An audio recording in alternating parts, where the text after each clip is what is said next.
آج ہم انشاءاللہ دیکھیں گے رمضان و لیلۃ القدر، شب قدر کے بارے میں۔ نحمده ونصلی علی رسولہ الکریم، اما بعد فاعوذ باللہ من الشیطان الرجیم، بسم اللہ الرحمن الرحیم، رب اشرح لی صدری ویسر لی امری واحلل عقدۃ من لسانی یفقہوا قولی۔ لیلۃ القدر انتہائی سعادت کی رات ہے۔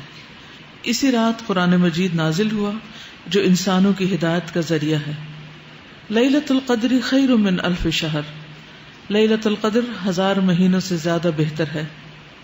یہ رات طلوع فجر تک سراسر سلامتی کی رات ہے۔ اس رات کی فضیلت میں پوری سورۃ القدر نازل ہوئی۔ اس رات کو تلاش کرتے ہوئے آخری عشرے کی طاق راتیں عبادت میں گزاری جاتی ہیں۔ اس رات میں جبریل علیہ السلام اور فرشتے خیر و برکت اور رحمت کے ساتھ اترتے ہیں، جو تعداد میں نہایت کثیر ہوتے ہیں، بہت زیادہ ہوتے ہیں۔ حضرت ابو ہریرہ سے روایت ہے کہ نبی صلی اللہ علیہ وسلم نے فرمایا، ان الملائکۃ تلک اللیلۃ فی الارض اکثر من عدد الحصی، بلا شبہ اس رات کو زمین میں فرشتوں کی تعداد کنکریوں کی تعداد سے بھی زیادہ ہوتی ہے۔ یعنی زمین پر جو کنکریوں کی تعداد ہے اس سے زیادہ فرشتوں کی تعداد ہوتی ہے، بہت زیادہ کثرت کے ساتھ اترتے ہیں۔ اس رات میں ایک اچھا عمل 1000 ماہ کے عمل سے بہتر ہے۔ اس کو خاص طور پر نوٹ کر لیجیے، اس رات میں ایک اچھا عمل، یعنی آپ تسبیح کریں، حمد کریں، اللہ کا ذکر کریں، کوئی بھی صدقہ خیرات کریں، نماز پڑھیں، تلاوت کریں، کوئی بھی اچھا کام آپ کریں عبادت کا، تو وہ عام دنوں میں کرنے سے کہیں زیادہ بہتر ہے، یعنی 1000 ماہ کے عمل سے بہتر ہے۔ حضرت انس بن مالک سے روایت ہے کہ رمضان آیا تو رسول اللہ صلی اللہ علیہ وسلم نے فرمایا، یہ مہینہ جو تم پر آیا ہے اس میں ایک ایسی رات ہے جو 1000 مہینوں سے بہتر ہے۔ جو شخص اس رات سے محروم رہا وہ ہر بھلائی سے محروم رہا۔ جو اس رات سے محروم رہا وہ ہر بھلائی سے محروم رہا۔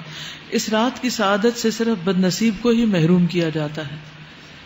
تو اس لیے پوری کوشش کریں کہ اپنی انرجی کو سیو کریں اس رات کی خیر و بھلائی پانے کے لیے اور اچھے اچھے کام اس میں کرنے کے لیے۔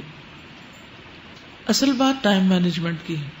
وقت تو ہمارے پاس 24 گھنٹے ہی ہوتے ہیں، پھر ہم نے چناؤ کرنا ہوتا ہے کہ اس کے اندر کون سے کام ہیں جو چھوڑے جا سکتے ہیں، جن کو کٹ ڈاؤن کیا جا سکتا ہے، جن کے بغیر بھی کام چل جائے گا، اور کون سے کام ایسے ہیں جن کو لازمی کر لیا جانا چاہیے۔ تو آپ سب کچھ تو نہیں کر سکتے کیونکہ آپ انسان ہیں، آپ کی لمٹس ہیں، لیکن زیادہ امپورٹنٹ کیا ہے، واٹس موسٹ امپورٹنٹ، تو اس کو آپ لے لیجئے۔ اسی طرح عام مہینوں کے مقابلے میں رمضان کے اس مہینے میں، پھر سارے رمضان کے مقابلے میں آخری عشرے میں، پھر سارے آخری عشرے کے مقابلے میں طاق راتوں میں، اور پھر طاق راتوں میں سے خاص طور پر لیلۃ القدر۔ یعنی آہستہ آہستہ انسان بہت سی غیر ضروری چیزیں چھوڑتا چلا جاتا ہے۔ اگر دیکھا جائے تو پورا رمضان ایک ٹریننگ پیریڈ ہے جس میں انسان کو غیر اہم کو چھوڑنے کے لیے ایک تربیت دی جاتی ہے کہ وہ کس طرح اپنی آخرت پر فوکس کر لیں۔ اب ہم دیکھتے ہیں کہ سارا دن کھائے بغیر بھی گزارا ہو رہا ہے نا، سارا وقت پانی پیے بغیر بھی گزارا ہو رہا ہے، اور بہت زیادہ بہتر فیل کر رہے ہیں پہلے سے۔ اسی طرح اور کئی کام ہیں جو ہم نہیں کر رہے رمضان کی وجہ سے، تو کام چل رہا ہے۔ اس کا مطلب یہ ہے کہ بعد میں بھی بہت سی چیزیں جو ہماری زندگی میں اکٹھی ہو گئی ہیں، غیر ضروری جنک قسم کی چیزیں، ان سب کو ہم مائنس کر سکتے ہیں اور کرنا چاہیے۔ یہی اس مہینے کا مقصد ہے۔ لیلۃ القدر کی تلاش رمضان کے آخری عشرے کی طاق راتوں میں کرنی چاہیے۔ حضرت ابن عمر کہتے ہیں کہ رمضان کے آخری عشرے میں شب قدر تلاش کرو، پھر اگر تم میں سے کوئی کمزوری دکھائے یا عاجز ہو جائے تو آخری 7 راتوں میں سستی نہ کرے۔ ایک ہفتہ جو ہے لاسٹ ویک، اس میں سستی نہ کرے۔ شب قدر کی راتوں میں قیام کرنا گناہوں کی بخشش کا باعث ہے۔ حضرت ابو ہریرہ سے مروی ہے کہ نبی صلی اللہ علیہ وسلم نے فرمایا، جو شخص ایمان اور ثواب کی نیت سے شب قدر کا قیام کرتا ہے اس کے پچھلے گناہ معاف کر دیے جاتے ہیں۔ پھر وہی بات کہ والقلب متوجہ الی اللہ، دل سارا اللہ کی طرف متوجہ ہو عبادت کرتے وقت، نہ کہ کسی کا مقابلہ یا کسی کے اوپر اپنی عبادت کی بڑائی جتانا۔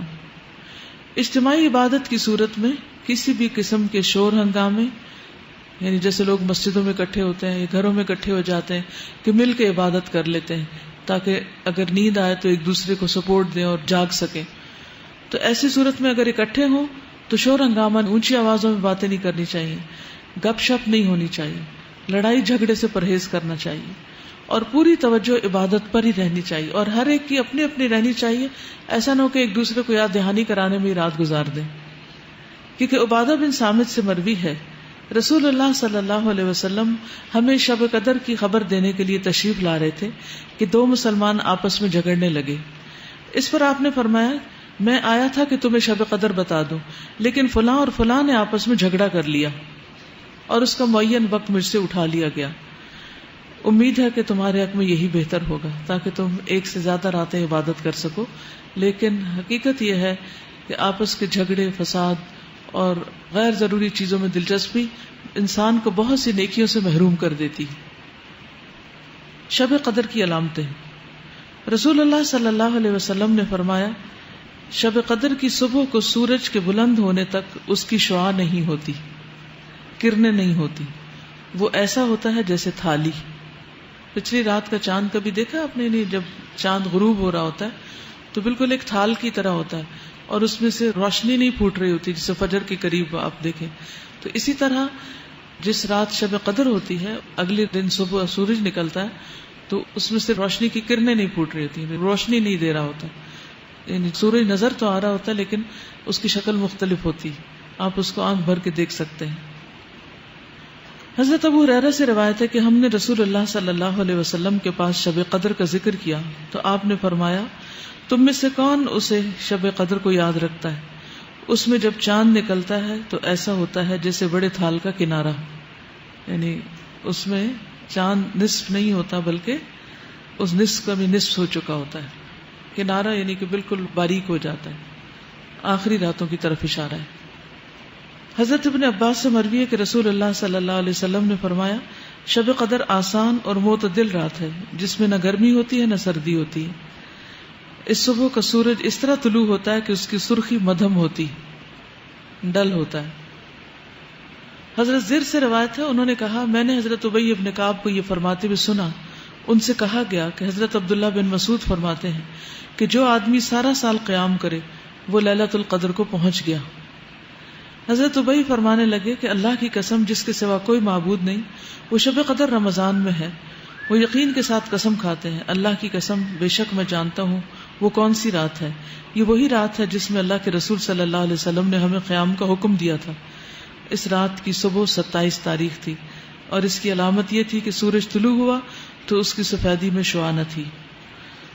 اس رات کی خاص دعا اللہم انک عفو تحب العفو فاعف عنی، اے اللہ تو معاف کرنے والا ہے، معاف کرنے کو پسند کرتا ہے، بس تو مجھے معاف کر دے.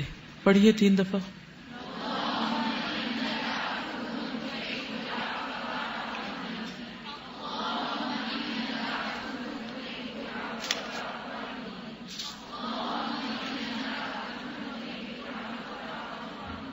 ٹھیک.